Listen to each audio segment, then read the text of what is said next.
La reine est décédée paisiblement à Balmoral hier alors que des membres de la famille royale se précipitaient pour être à son chevet. La monarque la plus ancienne du pays est décédée à l'âge de 96 ans dans sa résidence royale privée dans les Highlands écossais, l'un de ses endroits préférés, jeudi après-midi. Des membres de la famille royale se sont rendus à Balmoral après avoir appris qu'elle avait pris une mauvaise tournure. Seuls Charles et la princesse Anne ne seraient arrivés à temps pour être à ses côtés.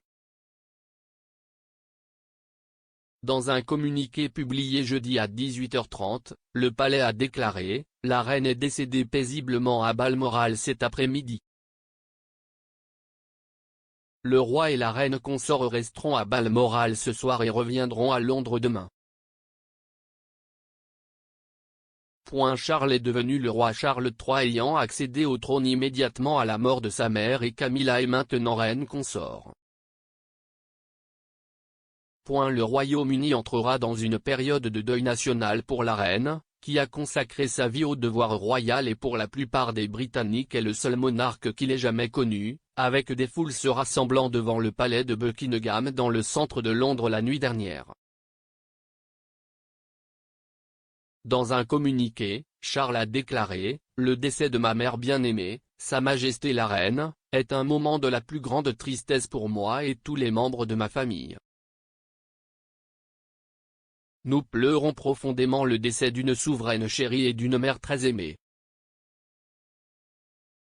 Je sais que sa perte sera profondément ressentie dans tout le pays, les royaumes et le Commonwealth, et par d'innombrables personnes à travers le monde. Pendant cette période de deuil et de changement, ma famille et moi serons réconfortés et soutenus par notre connaissance du respect et de la profonde affection dans lesquelles la reine était si largement tenue. » Plus tôt jeudi, le palais a partagé une rare mise à jour indiquant que les médecins étaient préoccupés par la santé du chef de l'État.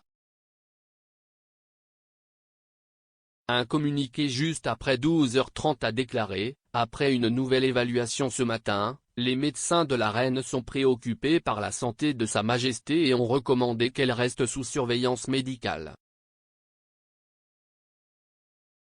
La reine reste confortable et à Balmoral. Charles, Camilla et la princesse Anne, qui étaient déjà en Écosse, se sont dirigés vers Balmoral, tandis que le prince William, le prince Andrew, le prince Edward et Sophie se sont tous précipités au nord de la frontière. Un avion de la RAF a atterri à Aberdeen juste avant 16h transportant le duc de Cambridge, le duc d'York et le comte et la comtesse de Wessex. Le prince William a conduit la famille royale dans le cadre d'une flotte de voitures qui est arrivée à Balmoral peu après 17h. Le prince Harry, qui est actuellement au Royaume-Uni avec Meghan Markle, a voyagé séparément et est arrivé à Balmoral vers 20h après avoir annulé une apparition lors d'un événement caritatif à Londres jeudi soir. Un porte-parole du couple a d'abord déclaré que la duchesse de Sussex rejoignait son mari, mais il a ensuite été confirmé qu'il faisait le voyage seul. Pendant ce temps, la duchesse de Cambridge est restée à Windsor avec le prince George, la princesse Charlotte et le prince Louis qui ont passé leur première journée complète dans leur nouvelle école. Dans les coulisses, les plans de longue date du pont de Londres pour la mort de la reine sont mis en œuvre, établissant les 11 prochains jours selon un calendrier strict qui comprendra un mensonge avant des funérailles nationales. Liz Truss, qui a été nommé Premier ministre par la reine mardi, a déclaré que la mort du monarque était un énorme choc pour la nation et le monde. Elle a conclu son allocution devant le N-10 hier soir en disant « God save the King ». Les foules ont commencé à se rassembler devant le palais de Buckingham, dans le centre de Londres, jeudi après-midi. Les gens ont chanté l'hymne national avec quelques pleurs lorsque les fonctionnaires ont porté un avis confirmant la mort de la reine aux portes et que le drapeau a été mis en berne. Des hommages floraux ont également été déposés à l'extérieur du château de Windsor et de Balmoral.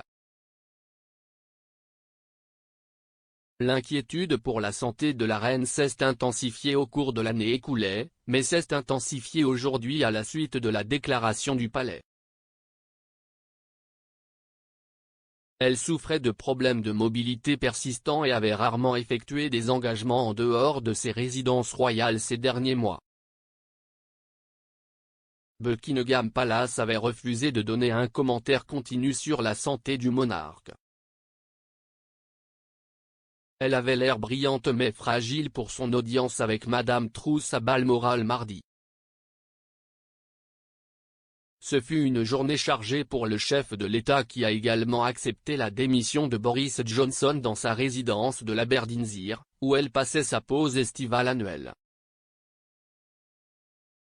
La reine a reporté mercredi une réunion virtuelle du conseil privé après avoir été conseillée par les médecins royaux de se reposer. Les hommages au monarque ont afflué du monde entier après l'annonce. L'ancien Premier ministre, M. Johnson, a déclaré que la Grande-Bretagne vivait son jour le plus triste après la mort d'Élisabeth la Grande. Il faisait partie des 6 ex-premiers ministres vivants à rendre hommage. L'archevêque de Canterbury a déclaré que ses prières vont au roi et à la famille royale alors qu'il pleure la mort de la reine, dont la loyauté, le service et l'humilité inébranlables nous ont aidés à donner un sens à qui nous sommes. Le dirigeant travailliste Sir Keir Starmer a déclaré, au-delà des affrontements politiques, elle ne défendait pas ce pour quoi la nation s'était battue, mais ce sur quoi elle s'était mise d'accord. Alors que la Grande-Bretagne changeait rapidement autour d'elle, ce dévouement est devenu le point d'arrêt de notre monde tournant. Alors que notre grande ère élisabéthaine touche à sa fin, nous honorerons la mémoire de feu la reine en gardant vivantes les valeurs de service public qu'elle incarnait. Le président américain Joe Biden et la première dame Jill Biden ont déclaré que la reine n'était plus qu'un monarque et qu'elle définissait une époque, tandis que le dirigeant français Emmanuel Macron a déclaré qu'elle était une amie de la France. Le président ukrainien Volodymyr Zelensky a tweeté, CIST avec une profonde tristesse que nous avons appris le décès de Sa Majesté la Reine Elisabeth II. Au nom du peuple, nous adressons nos sincères condoléances à la famille royale, à l'ensemble du Royaume-Uni et au Commonwealth pour cet événement irréparable. Perte. Nos pensées et nos prières vous accompagnent. Le site web de la famille royale affiche actuellement un fond noir avec une image de la reine le jour de son couronnement en 1953. La page montre également une crête royale blanche et l'année de naissance et l'année de décès de la reine, 1926 à 2022. Sarah Ferguson, qui a été mariée au prince Andrew de 1986 à 1996, a partagé un court message sur la mort de son ex-belle-mère. La duchesse d'York a déclaré, « Elle me manquera plus que les mots ne peuvent l'exprimer ». Des images ont également circulé sur les réseaux sociaux montrant des Britanniques rendant hommage à la reine. L'ancien chef du Brexit Party, Nigel Farage, est arrivé au palais de Buckingham pour rendre hommage à feu la reine. Dans une vidéo, accompagnée d'une légende qui disait « Rendre hommage au palais de Buckingham ce soir », l'animateur de GB News a déposé des fleurs blanches tout en s'agrippant à son parapluie. Les fans de West Ham United ont chanté God Save the Queen avant leur affrontement de l'UEFA Conference League contre le FCSB au Stade de Londres. Les gens à l'extérieur du palais de Buckingham ont également décidé de chanter l'hymne national du Royaume-Uni alors qu'ils se rassemblaient devant la résidence royale du monarque dans la capitale. Cela survient après que la monarque a célébré cette année son jubilé de platine historique de 70 ans sur le trône. Lors des célébrations de juin, elle ne s'est rendue que 2 fois au palais de Buckingham, faisant des apparitions sur le balcon pour Trooping the Colour et la finale du concours pour le plus grand plaisir des fans royaux. La reine était principalement basée au château de Windsor depuis que la pandémie de Covid a riposté en mars 2020. Elle a passé une nuit à l'hôpital pour des tests en octobre dernier et a raté une série d'engagements royaux clés après avoir reçu l'ordre des médecins de se reposer. Elle a attrapé le Covid en février et a ressenti de légers symptômes de rhume, révélant plus tard que le virus la laissait se sentir très fatiguée et épuisée. La reine est le seul monarque britannique à avoir célébré un jubilé de platine avec son règne s'étendant des années d'après-guerre au XXIe siècle. Elle a utilisé son jalon du jubilé pour mettre de l'ordre dans ses affaires, soutenant l'ancienne maîtresse royale Camilla pour être reine consort lorsque Charles est roi. Cependant, elle a fait face à des problèmes royaux ces dernières années, notamment Meghan et le scandale du prince Andrew. Et le mari bien-aimé de la reine, le prince Philippe, avec qui elle était mariée depuis 73 ans et décrit comme sa force et son endurance, est décédé en avril 2021. Figure de stabilité dans la vie nationale, la reine était chef de l'État, des forces armées, du Commonwealth et de l'Église d'Angleterre. Elle a vu 15 premiers ministres aller et venir au cours de ces 7 décennies sur le trône. Elle était l'une des femmes les plus célèbres au monde, connue pour ses tenues colorées et sa vague royale ainsi que pour son amour des courses de chevaux et des corgis. Parallèlement à ses fonctions royales, elle était également mère de 4 enfants, grand-mère de 8 et arrière-grand-mère de 12 arrière-petits-enfants. Née princesse Elisabeth Alexandra Marie d'York en 1926, on ne s'attendait pas à ce qu'elle soit reine, mais son oncle Édouard VIII a abdiqué en 1936, laissant son père sous le nom de roi George VI.